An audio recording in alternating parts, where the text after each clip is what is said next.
నమస్తే ఫ్రెండ్స్, నేను మీ Shravani Harsha. Welcome back to our channel. ఇవాళ మన కథ పాశం. రచించిన వారు వాసవదత్త రమణ గారు.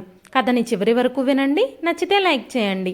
ఈ కథ పైన మీ విలువైన స్పందనని కామెంట్ రూపంలో మాకు తెలియజేయండి. కొత్తవారు ఎవరైనా చూస్తున్నట్లయితే మన ఛానల్ని సబ్స్క్రైబ్ చేసుకోండి. కళ్ళు తెరిచి చూశాడతను. చుట్టూ హాస్పిటల్ వాతావరణం. లీలగా ఏదో గుర్తుకు రాసాగింది. ఎక్కడున్నాను అడిగాడతను. హాస్పిటల్లో అన్నాడు పక్క బెడ్ మీద ఉన్నతను. ఎంతసేపు అయింది నేనిక్కడకు వచ్చి? మళ్ళీ అడిగాడు. వారం రోజులైంది అన్నాడతను. అతని మాట విని ఆశ్చర్యపోయాడతను. డాక్టర్ వివరాలు అడిగితే తనకెవ్వరూ లేరని చెప్పాడు. ఇంతకీ అతనెవరు? అతని కథ ఏమిటి? అమ్మా, తాతయ్య వచ్చాడు. రాఘవయ్యని చూస్తూనే 8 ఏళ్ల మనవరాలు కీర్తి ఆయన చెయ్యి పట్టుకొని గెంతుతూ సంబరంగా అంది. సర్లే. ఆయన కూతురు ప్రభ లోపల నుంచి అంది, కానీ బయటకు రాలేదు. 10 నిమిషాలు గడిచాయి. ఆలోచిస్తూ అలాగే ఆ హాల్లో ఒంటరిగా నిలబడిపోయాడు. దా కూర్చో. అమ్మ వస్తుందిలే తాతయ్య. మరి నాకేం తెచ్చావు? పూతరేకులు తెచ్చావా? కీర్తి అడిగింది. రాఘవయ్య మనవరాల్ని ఆప్యాయంగా దగ్గరకు తీసుకొని చేతిలో బ్యాగ్ పక్కకి పెట్టి చెమట తుడుచుకుంటూ అలసటగా సోఫాలో కూర్చున్నాడు. సంచిలోంచి అరిసెలు, సున్నుండలు, పూతరేకులు తీసి మనవరాలికిచ్చాడు. ఆయనకు చాలా దాహంగా ఉంది. తాతయ్య, పూతరేకులు చాలా బాగున్నాయి. నాకు ఇంకా కావాలి తింటూ కళ్ళు గుండ్రంగా తిప్పుతూ అంది. అలాగే, మళ్ళీ వచ్చినప్పుడు తెస్తాన్లే అంటూ మనవరాలి తల నిమురుతూ ఆమె వంక ఆపేక్షగా మురిపంగా చూశాడు. కాసేపు కబుర్లు చెప్పి హోంవర్క్ చేసుకుంటాను తాతయ్య అంటూ కీర్తి లోపలికి వెళ్ళిపోయింది. ప్రభ బయటకు వస్తుందేమో అని రాఘవయ్య లోపలికి తొంగి చూశాడు. కానీ ఆమె రాలేదు. ఏం చెయ్యాలో ఆయనకి పాలు పోలేదు. చివరికి అమ్మా ప్రభా అని పిలిచాడు. ఆ పిలుపుకి ఆమె రాలేదు. కానీ పని మనిషి బయటకొచ్చి, అమ్మగారు వేరే పనిలో ఉన్నారు, మిమ్మల్ని ఆ గదికిలోకి వెళ్ళమన్నారు. భోజనం నేను ఆ గదిలోకి తీసుకొస్తాను అంది. ఆయన ఉసూరుమంటూ లేచి మెట్ల కింద ఉన్న చిన్న గదిలోకి వెళ్ళి మంచం మీద కూర్చున్నాడు. దుప్పటి బాగా మాసిపోయింది. చాలా కాలంగా వాడుతున్నట్టు లేదు. ఫ్యాన్ గాలి పెంచాడు కానీ గాలి సరిపోవడం లేదు. ఆ గదికి కిటికీ కూడా లేదు. అలికిడికి తల తిప్పి చూస్తే పని మనిషి వచ్చి ఆయన బ్యాగు లోపల పెట్టింది. ఆమె వంక చూస్తూ మంచినీళ్ళ విషయం మరిచిపోయి అప్రయత్నంగా కాస్త దుప్పటి మారుస్తావా అన్నాడు. ఆ అమ్మాయి ఆయన వంక యగాదిగా చూసింది. పోనీ మంచినీళ్ళు ఇస్తావా అని అడుగుదామనుకున్నాడు. కానీ ఆ మాట ఆయన గొంతులోనే ఉండిపోయింది. నిర్లక్ష్యంగా తలుపు దగ్గరికేసి వెళ్ళిపోయింది. రాఘవయ్యకి తన మీద తనకే జాలేసింది. తన బాల్యం, తను పుట్టు పెరిగిన ఊరు, రెండో కూతురు శ్రీలత ఇల్లు, తన గతం ఆయనకి కళ్ళ ముందు కదలాడాయి. నాన్న, నాకు పండక్కి కొత్త డ్రెస్ కొనివ్వాలి గారంగా అంది శ్రీలత. నాన్న, దానికేం కొనొద్దు, నాకు మట్టుకు నీలరంగు పట్టులంగా కొనాలి పట్టుదలగా అంది ప్రభ. అలాగేనమ్మా, దానికి కొనొద్దు అని అనకూడదు, నాకు కావాలి అనాలి. మీ ఇద్దరికీ కొంటాను, సరేనా? నవ్వుతూ అన్నాడు రాఘవయ్య. ఆ మాటలకి ఇద్దరి మొహాలు పుచ్చ పువ్వుల్లా వికసించాయి. పిల్లల్ని చూసుకొని మురిసిపోవడం, ఈ సంబరం అంతా బాగానే ఉంది. కానీ ముందు ప్రభకి మంచి సంబంధాలు వెతకాలి, అది పెళ్ళిడికొస్తుంది అంది రాఘవయ్య భార్య భ్రమరాంబ. ఎందుకమ్మా నా పెళ్ళికి అంత తొందరపడుతున్నావు? నేనేమిప్పుడు పెళ్లి చేసుకోను అంది ప్రభ కోపంగా. పెళ్లి చేసుకోమని నిన్ను మేమడిగేదేమిటి? తల్లిదండ్రులు తెచ్చిన సంబంధం నువ్వు బుద్ధిగా చేసుకోవాలి గాని కూతురు వంక చురుగ్గా చూస్తూ అంది భ్రమరాంబ. రోజులు మారాయిలేమ్మా వెటకారంగా అంది ప్రభ. కూతుర్ని వారించబోయాడు రాఘవ. ఎంత నచ్చజెప్పినా పెళ్లి సంబంధాలు చూడ్డానికి ప్రభ ఒప్పుకోలేదు. పట్టుదలగా చదివి టీచర్ ట్రైనింగ్ పాస్ అయి గవర్నమెంట్ స్కూల్ టీచర్ ఉద్యోగం కూడా తెచ్చుకుంది. కూతురు ఉద్యోగస్తురాలైన రోజు రాఘవ సంతోషంతో ఉప్పొంగిపోయాడు. తనేమో పల్లెటూరులో ఓ చిన్న సన్నకారు రైతు. తరతరాలుగా వ్యవసాయం చేస్తున్న తన కుటుంబంలో తన కూతురే తొలి ఉద్యోగస్తురాలు కావడంతో అతని ఆనందం అమ్మరాన్నంటింది. ఊరంతా మిఠాయి పంచి తన సంతోషాన్ని అందరితోనూ పంచుకున్నాడు రాఘవ. కానీ ఆ ఆనందం ఎంతో కాలం నిలవలేదు. ప్రభ మాటల్లో చేతల్లో మార్పొచ్చింది. షోకులు వంటపట్టాయి. తల్లిదండ్రులు పల్లెటూరు వాళ్ళని చులకన భావం చూపించడం మొదలుపెట్టింది. వాళ్ళని ధిక్కరించింది. ఓ డబ్బున్న వాడిని ప్రేమించింది. అతన్నే పెళ్లి చేసుకుంటానని పట్టుపట్టింది. తల్లిదండ్రులు నిరాశ నిస్పృహల్లో మునిగిపోయారు. అతను మంచివాడే కావచ్చు, కాదనను కానీ వాళ్లతో తూగే తాహతు నాకు లేదమ్మా. అతని తల్లిదండ్రులకి బోలెడు గొంతెమ్మ కోరికలున్నాయి. నేనా చిన్నకారు రైతుని, బాధగా అన్నాడు రాఘవ. ఏంటి నాన్న, నా కోసం సంబంధాలు వెతికి తెచ్చే పని లేకుండా చేశాను. పైగా నేను ఎంచుకున్నది కూడా మనవాళ్లనే. నేనన్నీ పద్ధతిగా చేసినప్పుడు ఎగిరి గంతేసి వాళ్ళు అడిగిందేదో ఇచ్చి పెళ్లి జరిపిస్తామనుకున్నాను, కానీ ఇలా వంకలు పెడతామనుకోలేదు, నిష్ఠూరంగా అంది ప్రభ. అది కాదమ్మా, వాళ్ళు అడిగినంత బంగారం ఇచ్చి ఈ పెళ్లి జరిపించాలంటే 10 లక్షల దాకా ఖర్చు అవుతుంది. అంత డబ్బు మన దగ్గర ఎక్కడుంది? మన పరిస్థితి నీకు తెలిసిందే కదా అన్నాడు. అలా అనుకుంటే 2 ఎకరాల పొలం అమ్మేయాలి నాన్న అంది ఏమాత్రం తడుముకోకుండా. కూతురు వంక దెబ్బతిన్నవాడిలా చూశాడు రాఘవ. ఆయనకు నోట మాట రాలేదు. కూతురు మాటలకు భ్రమరామ్మ మండిపడిపోయింది. ఏంటే, నువ్వేం మాట్లాడుతున్నావో నీకు తెలుస్తోందా? మనం తరతరాలుగా సేద్యం చేస్తున్న పొలమే అది. మనకి పొలం ఉన్నది సాగు చేసుకోవడానికి, దుక్కి దున్ని పంట పండించడానికి కానీ అమ్ముకోవడానికి కాదు. పొలాన్ని అమ్మడం అంటే కన్న తల్లిని అమ్ముకోవడం కన్నా హీనం. మన తాహతుకు తగ్గ సంబంధం నాన్న చూస్తారు. బుద్ధిగా చేసుకో, అంతేగాని పిచ్చి పిచ్చిగా మాట్లాడకు అంది ఆయాసపడుతూ. భ్రమరా, నీకు అసలే ఒంట్లో బాగోలేదు, అంత కోపం తెచ్చుకోకు. ప్రభకి నేను నచ్చ చెప్తానుగా అంటూ భార్యని వారించాడు రాఘవ.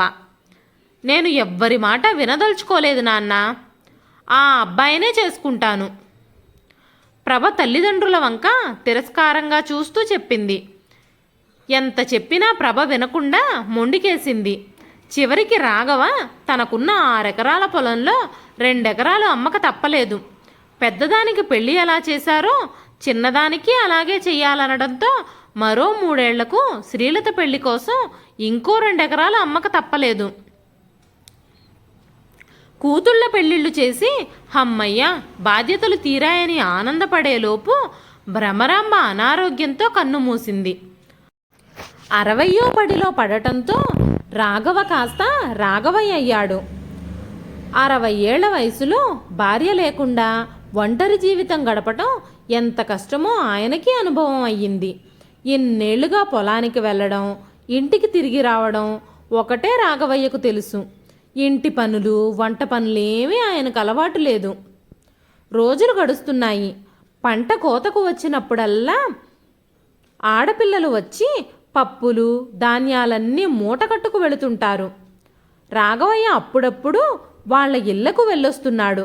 కానీ ఇటీవల ఎందుకో రాఘవయ్యకి ఏదో ఒక అనారోగ్యం తరచూ వచ్చిపోతున్నట్టు అనిపిస్తోంది. అది మానసికమా, శారీరకమా, లేక ఒంటరితనపు ఆవేదనో ఆయనకే తెలియడం లేదు. కానీ రోజు రోజుకి ఆయనలో మార్పులు మొదలయ్యాయి.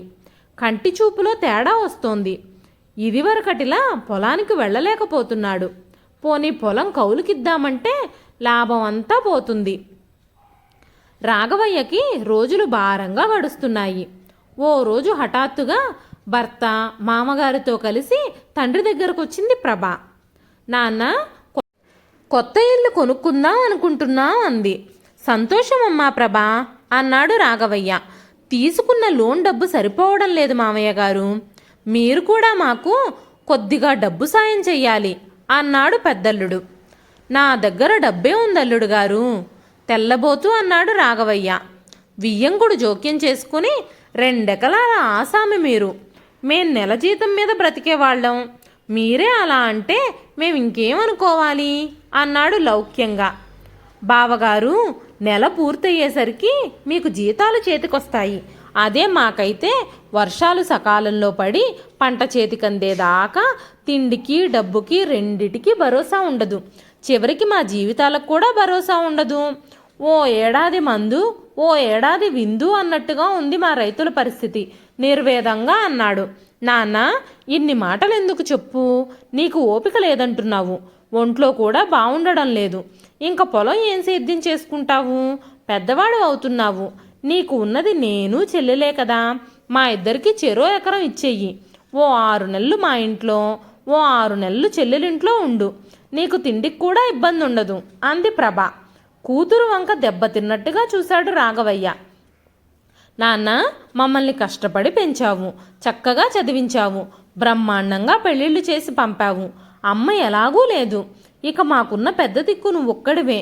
నీకే లోటు లేకుండా నేను చూసుకుంటాను నాన్న, మా ఇంటికి వచ్చి ఉండు అని అనాల్సిన కూతురు కానీ 1 ఎకరం పొలం తన పేరు రాసిస్తే 6 నెలలు పోషిస్తాను అని బేరసారాలాడ్డం చూసి ఆయన గుండె తల్లడిల్లిపోయింది. పంటి బిగువన బాధ అణిచిపెట్టుకుంటూ ఏమీ మాట్లాడకుండా లోపలికి నడిచాడు. ఆ రాత్రంతా ఆయనకి నిద్ర లేదు. ఆయనకి భార్య జ్ఞాపకం వచ్చింది. ఓ రాత్రివేళ తన చేతుల్లో కన్ను మూసిన ఆ దృశ్యం రాఘవయ్య కళ్ళ ముందు కదలాడింది. ఆ జ్ఞాపకాలన్నీ ఆయన కళ్ళ ముందు నిలిచాయి. మగపిల్లాన్ని కనలేదని భ్రమరాంబ అప్పుడప్పుడు బాధపడేది. 2 ఆడపిల్లలే అయ్యారు, ఒక్క మగపిల్లాడు ఉండుంటే బావుండేది అని తరచుగా అంటూ ఉండేది.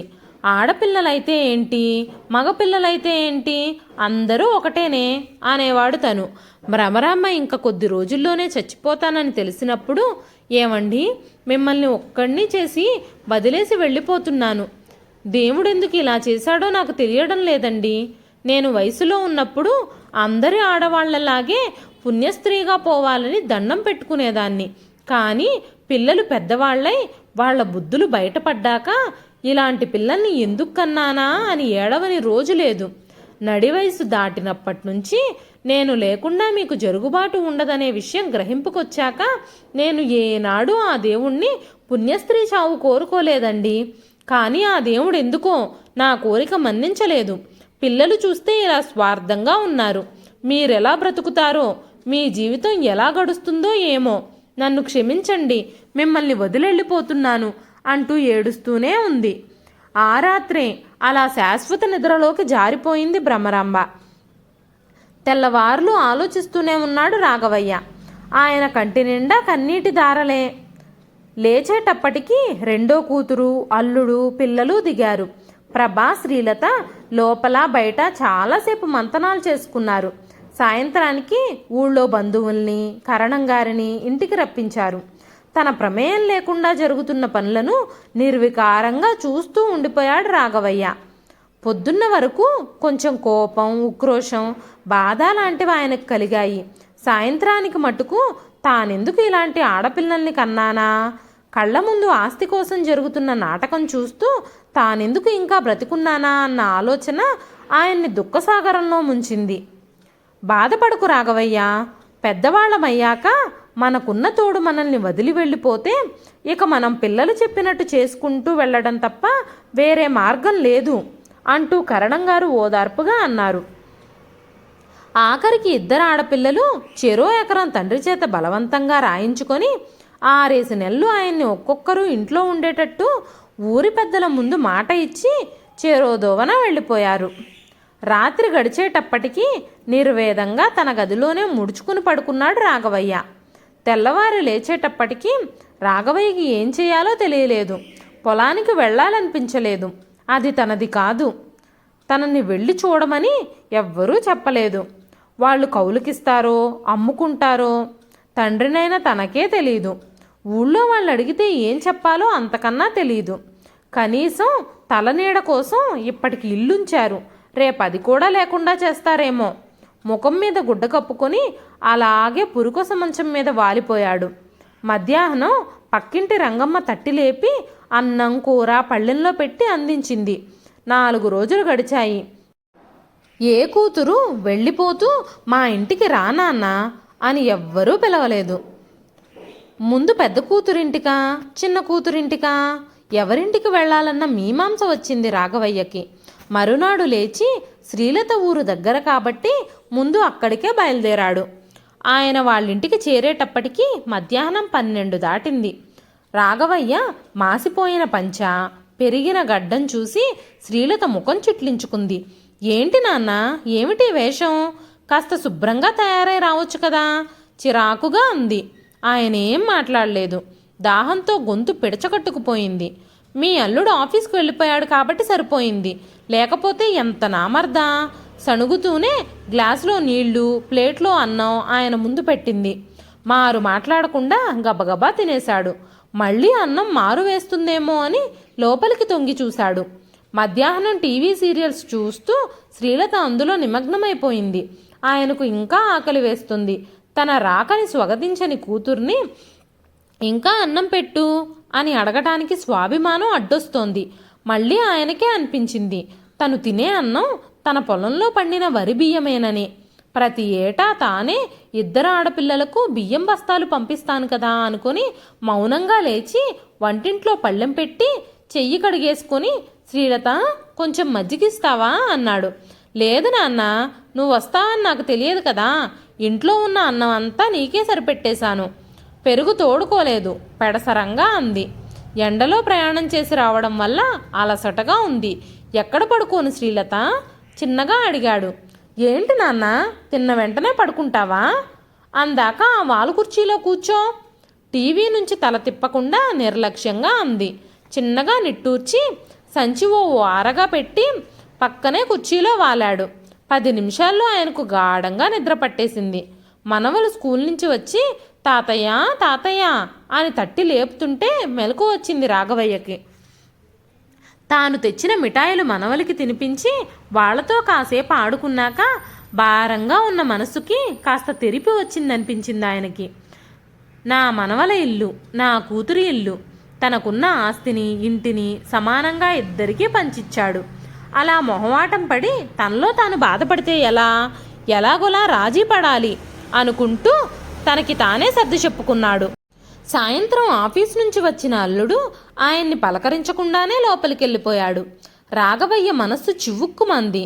ఒక్క క్షణం వెంటనే తన ఊరికి వెళ్ళిపోవాలనిపించింది. కానీ ఏముందక్కడ? భార్య లేదు, పొలం లేదు, ఇంత అన్నం ఉడకేసే దిక్కు లేదు. తిరిగి వెళ్ళి ఏం చెయ్యాలి? చావో బ్రతుకో ఇంక తన పిల్లలతోనే రాజీ పడి ఇక్కడే ఉండాలి అని లోపల మదన పడుతూనే నిర్ణయించుకున్నాడు. ఏంటి శ్రీలత, ముందనుకున్న ప్రకారం మీ నాన్న వెళ్లాల్సింది మీ అక్క ప్రభింటికి కదా, మరి మనింటికి ఎందుకు వచ్చారు? 6 నెలలు ఇక్కడే మనింట్లోనే ఉంటారా ఏమిటి? ఓ రాత్రి వేళ అల్లుడు మాటలు కోపంగా వినిపించాయి రాఘవయ్యకి. ఉలిక్కిపడి లేచాడు. మధ్యాహ్నం నాన్న రాగానే నేను ఆశ్చర్యపోయాను. వెంటనే అక్కకు ఫోన్ చేశాను. అదేమో ఫోన్లో నాన్నని మీ ఇంట్లోనే ఉండని, మా మామగారు వాళ్ళు మాతో ఉంటారు కదా, పైగా నీదేమో విడికాపురం కదా అంటోంది. మేము ఇల్లు కట్టుకునే హడావిడిలో ఉన్నాం కదా, మా ఇంట్లో ఆయన ఉంటే మాకు ఇబ్బంది అంటోంది. పైగా నేను ఉద్యోగానికి వెళ్ళాలి, కానీ నువ్వైతే ఇంట్లోనే ఉంటావు కదా అంటోందండి. అక్క ఎంత అన్యాయంగా మాట్లాడుతుందో చూసారా? దానికి ఏం లోటు చెప్పండి? ఇంటి నిండా పనివాళ్ళు, అత్తారేమో డబ్బున్న వాళ్ళు, కొత్త ఇల్లు 3 కొంది, అయినా దాని ఆశ తీరలేదు. కొత్త ఇల్లు వంకపెట్టి నాన్న ఆస్తి రాసిచ్చే వరకు నిద్రపోలేదు. పోన్లే, దానివల్ల మనకి ఆస్తి ముందే చేతికొచ్చింది కదా అని మెత్తగా మాట్లాడుతుంటే నన్నే గోలు తిప్పుతోంది. శ్రీలత ఉక్రోషంగా చెబుతోంది. అదేమీ కుదరదు, మీ నాన్నకి నేను చెప్తానులే అంటున్నాడు అల్లుడు. ఏమిటి వీళ్ళు ఇలా వక్రంగా మాట్లాడుతున్నారు? ఇప్పుడేం చెయ్యాలి? తను ఉండాలా వెళ్ళాలా? ఆయనకి చాలా అవమానంగా తోచింది. రాత్రంతా రాఘవయ్యకి నిద్ర పట్టలేదు. లేచేటప్పటికి బాగా పొద్దుపోయింది. అక్క ఇంటికి వెళదాం అనుకుంటున్నాను శ్రీలత, కాఫీ తాగుతూ కూతురు కళ్ళల్లోకి చూస్తూ అన్నాడు రాఘవయ్య. అలాగే నాన్న, ఇప్పుడే 10:30కు బస్సుంది, మళ్ళా సాయంత్రం 6 గంటల వరకు లేదు వెంటనే అంది శ్రీలత. తన ముఖంలో సంతోషపు రేఖ తళుక్కుమనడం రాఘవయ్య దృష్టిని దాటిపోలేదు. అన్నం తిని వెళ్ళు నాన్న అనలేని దౌర్భాగ్యపు కూతుర్ని కన్నాను, ఎందుకో వెధవ జన్మ అనుకుంటూ బస్ స్టేషన్లో 2 ఇడ్లీలు తిని కడుపు నింపుకొని ప్రభ ఇంటికి బయలుదేరాడు రాఘవయ్య. గతం నుంచి వర్తమానంలోకి వచ్చాడు. తీరా ప్రభ ఇంటికి వస్తే ఇది పరిస్థితి. రోజంతా ఎండలో సేద్యం చిందిస్తూ దుక్కి దున్నే రైతు తాను.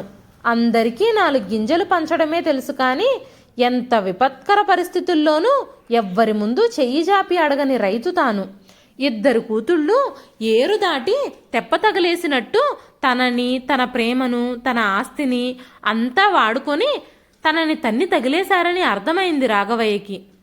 ఏదో ఇంత అన్నం పెట్టి ఆదరిస్తే శేష జీవితాన్ని సామాన్యంగా అయినా వాళ్ళిళ్లల్లో ఉండి గడిపేద్దామని రాజీపడి సొంత ఊరు, ఇల్లు, వ్యవసాయం అన్నీ వదిలేసి అంగలారుస్తూ వచ్చాడు.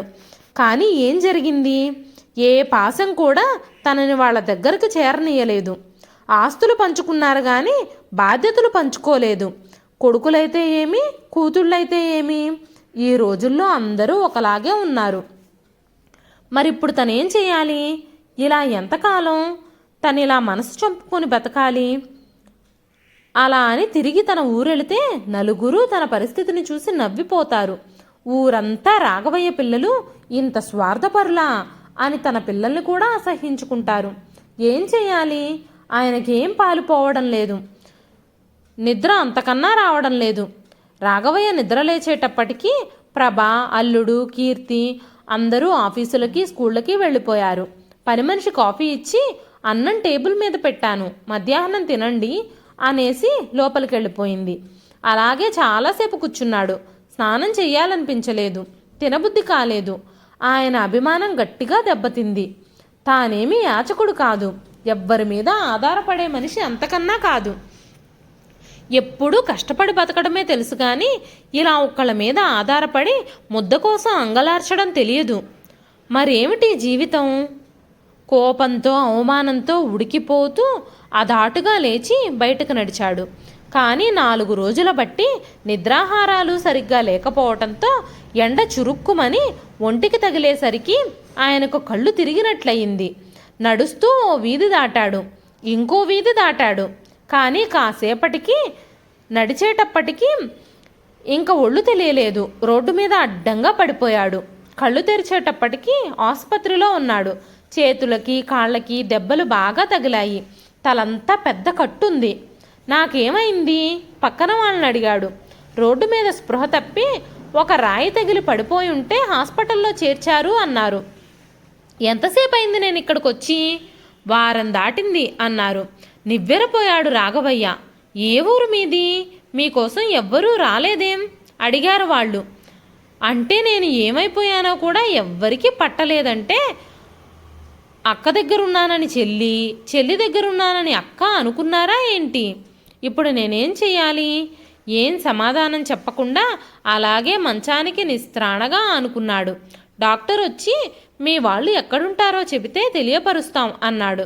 తల అడ్డంగా ఊపాడు రాఘవయ్య. నీకెవ్వరూ లేరా అడిగాడు. లేరు బలహీనంగా అన్నాడు. పేరు అడిగాడు. రాఘవయ్యకి తన పేరు చెప్పబుద్ధి కాలేదు. నోటికొచ్చినట్టు రామయ్య అన్నాడు. కాస్త స్వస్థత చిక్కాక కాలు స్వాధీనం రావడానికి రోజు కొద్దిగా అటు ఇటు నడవాలి అన్నాడు డాక్టర్. అలా 10 రోజుల పైనే ఆసుపత్రిలో ఉండిపోయాడు. రాఘవయ్యకి తన ఊరికి, తన పిల్లల దగ్గరికి వెళ్ళబుద్ధి కాలేదు. తాను బ్రతికానో చచ్చానో కూడా అవసరం లేని వాళ్ల పంచన చేరడానికి ఆయన మనసు అంగీకరించలేదు. అందుకే వాళ్ళు ముఖం చూడకూడదని నిశ్చయించుకున్నాడు. కానీ ఏం చేయాలి? తనిప్పుడు ఎక్కడికి వెళ్ళాలి? కాసేపు నడవాలి, ముందు కాలు స్వాధీనంలోకి తెచ్చుకోవాలి అనుకున్నాడు. ఆసుపత్రి ముందు ఆవరణలో చాలా చెట్లున్నాయి. రోజు ఆ వైపు నడవడం మొదలుపెట్టాడు. రోజు అక్కడికి ఒక వ్యాన్ వస్తుంది. దాని మీద భోజనం 5 రూపాయలు అనే బోర్డు ఉంటుంది. వ్యాన్ డ్రైవర్ రోజు వచ్చి అడిగిన వాళ్ళందరికీ భోజనం పెట్టి 1 గంటలో తిరిగి వెళ్ళిపోతాడు. ఓ రోజు ఆ వ్యాన్ డ్రైవర్ భోజనం డబ్బాలు దింపి కౌంటర్లో పెట్టి తిరిగి వెళుతూ రాఘవయ్య వంక చూసి భోజనం కావాలా అన్నట్టు సైగ చేశాడు. రోజు నిన్ను చూస్తున్నాను, ఏ ఊరు మనది అన్నాడు. రాఘవయ్య మాట్లాడలేదు. నీతో ఎవరైనా ఉన్నారా? ఒక్కడవే కనపడుతున్నావు. మళ్ళీ అంతలోనే అడిగాడు. తల అడ్డంగా ఊపాడు. ఎవరూ లేరా? సరే, డిశ్చార్జ్ అయ్యాక నాతో రా అన్నాడు. రాఘవయ్యకి అతని వాలకం అనుమానం కలిగించింది. 1 అడుగు వెనక్కి వేశాడు. అతను నవ్వుతూ, భయపడకు, నా పేరు కృష్ణ. ఆసుపత్రిలో రోగుల కోసం, వాళ్ళ వెంట వచ్చే వాళ్ళ కోసం, మా ఆశ్రమం నుంచి ఈ భోజనం తీసుకొస్తాను. మా ఊరతన్ని మా ఆశ్రమంలో వాచ్మెన్గా పెట్టాను. కానీ వారం రోజుల క్రితమే అతను ఊరెళ్ళాడు. ఇప్పుడేమో పనికి తిరిగి రానంటున్నాడు. రాఘవయ్య అతన్ని అనుమానించినందుకు సిగ్గుపడ్డాడు. తను కన్నపిల్లల ప్రవర్తన వల్ల అందరూ తన కళ్ళకు అలా వ్యతిరేక భావంతోనే కనిపిస్తున్నారనిపించింది అతనుకు. నీకు ముందు వెనక ఎవ్వరూ లేనట్టున్నారు. ఆసుపత్రి నుంచి పంపేశాక ఎక్కడికి వెళ్తావు? నాతో ఆశ్రమానికి వచ్చేయి. అక్కడే ఉందువు గాని రోజు 2 పూట్ల భోజనం పెడతారు. ఉండడానికి వసతుంది. గేటు దగ్గర కాపలాగా ఉండడమే నీ పని. ఇష్టమైతే చెప్పు. నేను రేపు ఈ సమయానికి కరెక్ట్గా వస్తాను. చెప్పదలుచుకున్నది చెప్పి ఖాళీ డబ్బాలు వ్యాన్లో వేసుకుని కృష్ణ వెళ్ళిపోయాడు. మర్నాడు రాఘవయ్య కృష్ణతో కలిసి కొత్త జీవితం ప్రారంభించడానికి నిర్ణయించుకున్నాడు. ఆశ్రమంలో జీవితం బాగానే ఉంది. ఊరికి చాలా దూరంలో ఉంది. ఆవరణలో వంటశాల, వృద్ధుల ఆశ్రమం ఉన్నా పెద్దగా పనేమీ లేదు. గేట్ దగ్గర కూర్చోవడం తప్ప. ఆయనకు జీవితం ప్రశాంతంగా గడుస్తోంది. ఎప్పుడైనా భార్య, మనవలు గుర్తుకొస్తారు. ముఖ్యంగా మనవరాలు కీర్తి ఎక్కువగా మదిలో మెదులుతోంది. ఇంకా తన ఇల్లు జ్ఞాపకం వస్తుంది. కన్నపిల్లల్ని మట్టుకు ఆయన మదిలోంచి పూర్తిగా తుడిచేశాడు. సమయానికి భోజనం, పడుకోవడం, ఆశ్రమ జీవితం క్రమశిక్షణగా నడుస్తుంది. ఏళ్లు గడిచాయి. రాఘవయ్య బాగా వృద్ధుడైపోయాడు. అతన్ని వృద్ధాశ్రమంలో ఉంచి పెన్షన్ ఇస్తున్నారు. తాను ఎన్నాళ్ళుంటాడో తెలియదు. రాఘవయ్యకి ఆశ్రమం రుణం తీర్చుకోవాలని ఉంది. నేల తల్లి తనకు అన్నీ ఇచ్చింది. బదులుగా ఎవ్వరికీ తాను భారమై రుణపడి ఉండకూడదు. తన ఇంటిని ఆశ్రమానికి ఇస్తే బాగుంటుందనిపిస్తోంది రాఘవయ్యకి. 600 గజాల్లో పెద్ద ఇల్లు, వెనక తోట. ఇల్లు చూడముచ్చటగా ఉంటుంది. ఇంతకు ఇల్లు ఉందో లేదో కూడా తెలీదు. కానీ కరణం గారు తన సంతకం లేకుండా బదిలీకి ఒప్పుకోరన్న నమ్మకం ఉంది. కానీ ఆస్తి బదిలీ విషయం తెలిస్తే పిల్లలు వచ్చి మళ్ళీ నానా యాగి చేసిపోతారేమో. ఈ మనశ్శాంతి కూడా ఉండదు. పైగా ఇప్పుడు తన పేరు వేరు, తన గుర్తింపు వేరు.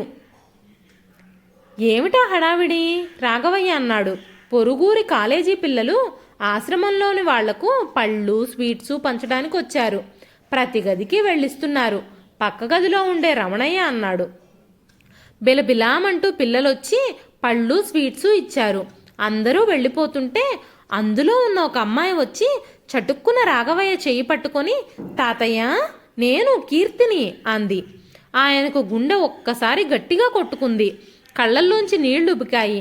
మరో క్షణం తనని తాను సముదాయించుకుంటూ, నన్నెవరనుకుంటున్నావో ఏమో, పొరపాటు పడ్డావమ్మా అన్నాడు కంపిస్తున్న గొంతుతో. కాదు, నువ్వే మా తాతవి, నాకు తెలుసు ఆ అమ్మాయి రుద్ధకంఠంతో అంది. ఆయన చేతిని వదలకుండా రాఘవయ్య ఆ అమ్మాయి వంక తేరిపారా చూస్తూ ఏవో జ్ఞాపకాల్ని తడుముకోసాగాడు. మీ తాతయ్య పేరేమిటి అడిగాడు రమణయ్య ఆసక్తిగా ఆ అమ్మాయి వంక చూస్తూ. మా తాత పేరు రాఘవయ్య, ఈయన పేరు రామయ్య. ఆయన మీ తాత కాదులే అన్నాడు. ఈయన మా తాతే, నాకు తెలుసు. మా మీద కోపం వచ్చి ఇంట్లోంచి వెళ్ళిపోయాడు. మా తాతయ్య కోసం అన్ని చోట్ల వెతికాం. మా అమ్మ వాళ్ళు, పిన్ని వాళ్ళు పోలీస్ కంప్లైంట్ కూడా ఇచ్చారు. కానీ తాత ఎక్కడా దొరకలేదు. మళ్ళీ ఇన్నాళ్ళకి ఇలా చూస్తాననుకోలేదు. నేను మళ్ళీ రేపు మా అమ్మా నాన్నని తీసుకుని వస్తాను. అప్పుడు నిజం మీకే తెలుస్తుంది. ఏడుస్తూ రాఘవయ్యని వెనక్కి వెనక్కి చూసుకుంటూ వెళ్ళిపోయింది. రాఘవయ్య కీర్తిని గుర్తుపట్టిన ఆనందంతో తల మునకలయ్యాడు. మనవరాల్ని కనుమరుగయ్యే వరకు చూస్తూ ఉండిపోయాడు. ఆ రాత్రి నిద్రపోయే ముందు రాఘవయ్యకి మనస్సు ప్రశాంతంగా, సంతోషంగా అనిపించింది. ఇన్నాళ్ళు కన్నపిల్లలు బ్రతికానో లేదో కూడా వెనక్కి తిరిగి చూడలేదు. కట్టుకున్న భార్య ఎప్పుడో వదిలి వెళ్ళిపోయింది. కానీ ఇన్ని సంవత్సరాల తర్వాత కీర్తి రూపంలో భ్రమరాంబ రూపం మళ్ళీ ఆయన కంటికి కనిపించింది. నేనున్నాను అంటూ ఆప్యాయంగా, భరోసాగా ఆయన చెయ్యి పట్టుకుంది. మళ్ళీ నీకోసం తిరిగొస్తాను అంటూ ప్రేమ జల్లులు కురిపించింది.